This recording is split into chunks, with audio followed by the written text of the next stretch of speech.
여러분 안녕하십니까. 오늘은 11주 제1강 기본서 646페이지 감정평가 3방식 하겠습니다. 감정평가론 중에서는 한 10문제 정도 나오는데 10문제보다는 좀 한 8문제 내지 10문제 사이로 나오는데, 이 감정평가 중에서 그 앞에 소론 분야가 가격 요인, 11개 원칙, 뒤에 3방식, 그 다음에 관련 법규 있는데 3방식에서 제일 많이 나옵니다. 자, 그러면 그 감정평가 3방식과 뭐 균형 가격 해가지고 왼쪽에 그림이 그 그래프가 그어져 있는데, 경제론의 그 지식, 균형 가격의 지식을 응용하여 관찰해 보면 공급 곡선이 우상향으로 올라가죠. 이 공급 곡선은 원래 생산비잖아요. 들어간 원가죠. 그래서 이 공급 곡선에 의해서 결정된 이 가격을 감정평가에서 관찰해 보면 이게 원가 방식이라고 할 수 있고, 그 다음에 수요 곡선은 그만큼 수익을 얻고 또는 효용을 얻기 때문에 가격을 지불하니까 이게 수요 곡선이고, 이 수요 곡선은 수익에 의해서 가격을 지불하니까, 얻는 효용에 의해서 가격을 지불하니까, 그래서 이거를 수익 방식이라고 할 수 있고, 공급 곡선과 수요 곡선 만나서 지금 균형 가격, 균형 그 P별표가 결정되는데, 이 시장 거래 가격으로 평가하는 이 방식을 그 비교 방식이라고 합니다. 그래서 그 균형 가격 P0를 우리가 경제론에서 추구하잖아요. 균형 가격, 균형 수량. 근데 이 균형 가격을 감정 평가에서 추구하게 되면 결국 3방식에 의한 가격, 그 원가 방식에 의한 적산 가격, 그 다음에 또 수익 방식에 의한 수익 가격, 비교 방식에 의한 비중 가격이 같게 되고, 그래서 3방식의 가격은 제대로 했다면 같아진다. 이것을 3방식의 등가성이라고 합니다. 자, 그러면 요 얘기가 647페이지 그 동그라미 5번에 또는 4번부터 그 얘기가 있는데, 동그라미 4번 647페이지 또한 위에서 647 위에 두 번째 줄, 또한 균형 가격 P별표는 원가 방식에 의한 적산 가격이기도 하고 동시에 수익 방식에 의한 수익 가격이기도 하고, 그 높이가 같으니까 동시에 비교 방식에 의한 비준 가격이기도 하다. 그래서 동그라미 5번에 이렇게 균형 가격을 추구하게 되면 결국 3방식의 등가성이 성립된다. 그래서 3방식의 가격은 같아져야 된다, 이 얘기고, 만약에 다르다면 어느 방식이 지금 문제가 있는 거죠. 그 다음에 647페이지 큰 2번 경제학파에 의한 재화의 가치 이론. 자, 가로 4번에 이제 우리가 경제학파는 고전학파, 그리고 그 고전학파에 대해서 비판하고 있는 한계효용학파, 그래서 고전학파, 한계효용학파가 서로 논쟁을 하니까 알프레드 마샬이 신고전학파인데 양쪽의 이론을 다 이용해야 된다 해가지고 마샬이 이제 이 얘기 나왔는 신고전학파 나왔는데, 그래서 그 고전학파와 한계효용학파, 신고전학파를 경제학파를 뭐 때문에 관찰하냐. 근데 이것이 어쩌다 한 번씩 이제 시험에 나오는 경우가 있어요. 그래서 647페이지 가로 4번의 고전학파의 대표적인 학자가 아담 스미스죠. 또 아담 스미스의 그 책 중에서 국부론이 그 경제학에 미치는 영향이 커요. 그래서 국부론에 보시면 647페이지 그 동그라미 1번의 자연 가격과 가치를 설명하고 있는데, 기억번 아담 스미스는 국부론에서 이제 자연 가격을 성립하는데, 이게 자연 가격이 성립되냐, 서로 이익심에 의해서 그렇게 경쟁을 하다 보면 이제 그 자연 가격이 성립된다. 그리고 니은번에 아담 스미스는 국부론에서 자연 가격을 어떻게 이해했냐면 생산하려면 노동, 자본, 토지에서 이제 그 생산에 참여한 생산 요소 제공자인에게 노동 제공한 사람한테 임금, 또 자본 제공한 사람한테 이윤, 토지 제공한 사람한테 지대, 이걸 주게 되는데, 이렇게 주게 되는 거를 우리가 배분하게 되는 걸 자연율에 의한 배분이라고 그러고, 그 자연율에 의해서 상품 가격이 결정되면 이거를 자연 가격이라고 했어요. 그러니까 생산에 참여한 사람한테, 노동 제공한 사람한테 임금 주고, 토지 제공한 사람한테 지대 주고, 그 다음에 자본, 돈 제공한 사람한테 이자 주면 그 사람들한테 준 것을 합계하면 이것이 자연가격이다. 이렇게 얘기를 했어요. 결국 정리를 하면, 뒤에 가보면 648페이지 고전학파의 요약, 정리를 해보면 이렇게 요약할 수 있다 이거죠. 니은번, 고전학파는 자화의 가치를 어떻게 결정된다고 보았냐. 자연가격인 생산비에 의해서 결정된다고 봤다. 그 다음에 디귿번, 고전학파는 수요자 공급자의 입장에서 어느 입장에서 가치 이론에 접근했냐. 공급자의 입장에서 가치 이론에 접근하고 있는 거다.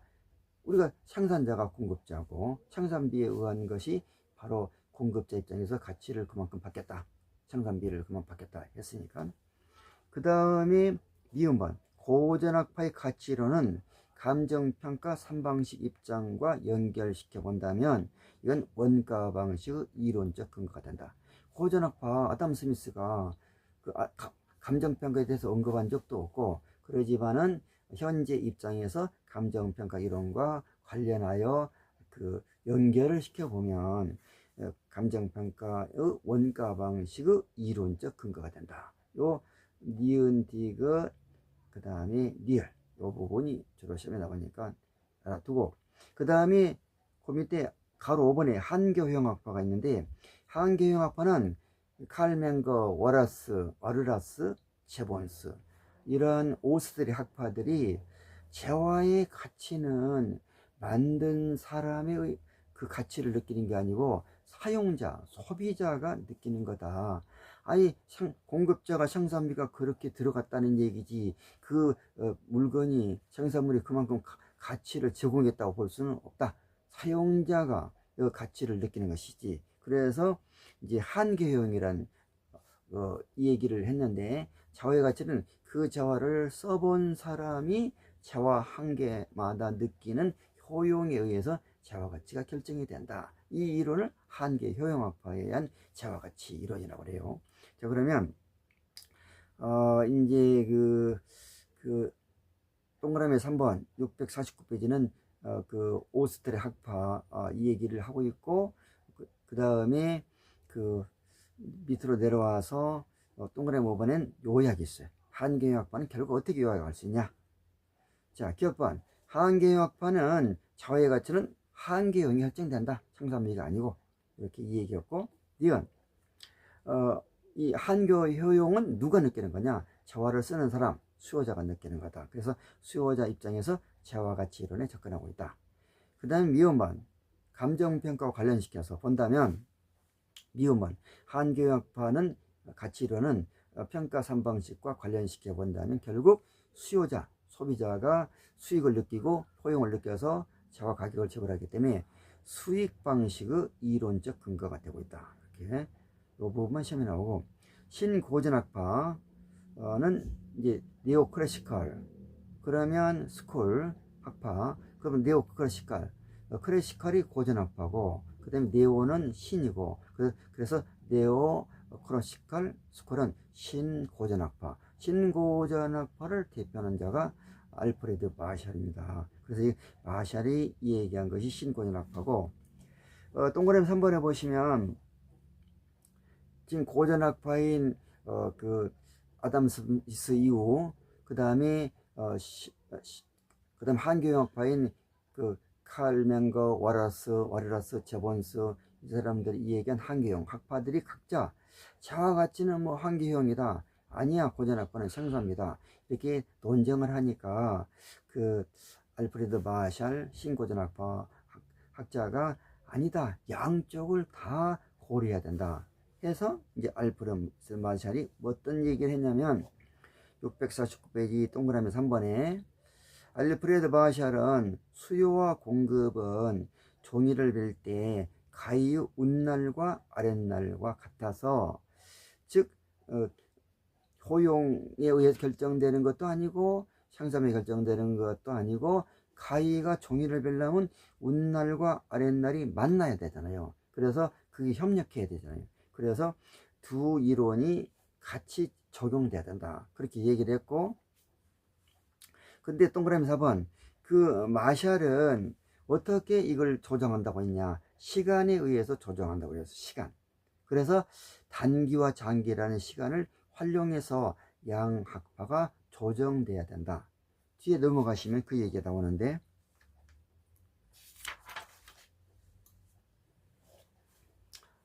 저기 650페이지 신고전학파의 종합에서 이제 그 기억번, 신고전학파는 재화 가치를 그 하나의 이론에서만 성립되는 게 아니고, 한교형학파 뭐 고전학파가 아니고, 그 고전학파의 재화 가치를 결정하는 이론인 생산비와 한교형학파인 한계용, 이것이 니꼬로 되는 입장에서 재화 가치가 결정이 된다. 수요와 공급이 만나는 점에서, 재화의 가위의 양날이 만나는 점에서 이렇게 가격이 결정되듯이, 종이가 폐지듯이.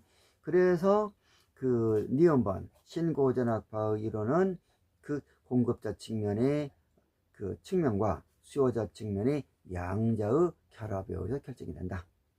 자, 그러고 이제 기간 얘기가 나오는데, 디귿번 신고전학파는 공급과 수요의 양자 측면을 시간에 의해서 조정하고 있는데, 우선 단기적으로는 한교형학파가 효용을 그만큼 느끼니까 나 100원 준다, 이렇게 얘기했을 때 공급자가 시장에서 그럴 필요 없다, 내가 생산비가 이게 100원 준다고 수요자는 얘기했는데 여기 80원 밖에 안 들어갔다, 무슨 100원을 주냐, 생산비가 80원 밖에 안 들어갔는데, 그렇게 공급자가 얘기할 리가 없어요. 그래서 수요자가 이제, 그리고 공급자가 생산비가 얼마 들어간지도 모르고, 그리고 수요자는 시장에서 자기가 100원의 만족을 느끼니까 그 재화를 소비해서 100원을 준다고 하는 거예요. 그러면 이제 그 공급자는 수요자가 100원을 준다고 그러는데 80원을 받겠다 할 리가 없죠. 생산비 80원 들어갔다고. 그래서 100원을 먼저 받아요. 이게 단기적으로, 그래서 수요에 의해서, 효용에 의해서 결정이 되는 겁니다. 그러면 생산비가 80원 들어간 것이 수요자가 100원 줘서 100원을 받으니 20원이 남잖아요. 20원이 남으니까 공급을 늘려요. 공급을 늘리면 그 단기적으로 100원에 결정된 가격이 공급 증가에 의해서 내려가요. 얼마까지 내려가냐, 생산비까지 내려가요. 그래서 장기적으로는 생산비에 의해서 가격이 결정된다. 단기적으로는 그 생산비 효용에 의해서 결정되고, 장기적으로는 생산비로 규결된다, 이렇게 말할 수 있어요. 그 다음에 미음본에 보시면 신고전학파의 이론은 평가 3방식과 관련시켜서 본다면, 거래 가격에 의해서 가치를 평가하는 비교 방식의 이론적 근거가 된다. 요 얘기만 처음에 나오고, 그 다음 651페이지 이 평가 3방식을 관찰했는데, 요걸 개괄해서 보면 651페이지 큰 3번 평가 3방식의 개관 이렇게 되어 있는데, 먼저 3면의 접근성, 어떤 면에서 접근하냐, 먼저 수요자 입장은 수익성에 의해서 접근한 거다. 그 다음에 공급자는 들어간 비용, 생산비 또는 들어간 원가에 의해서 접근한 거다. 그 다음에 이제 수익 비교 방식은 시장성, 시장에서 그렇게 거래되고 있다, 시장성에 의해서 접근하고 있다.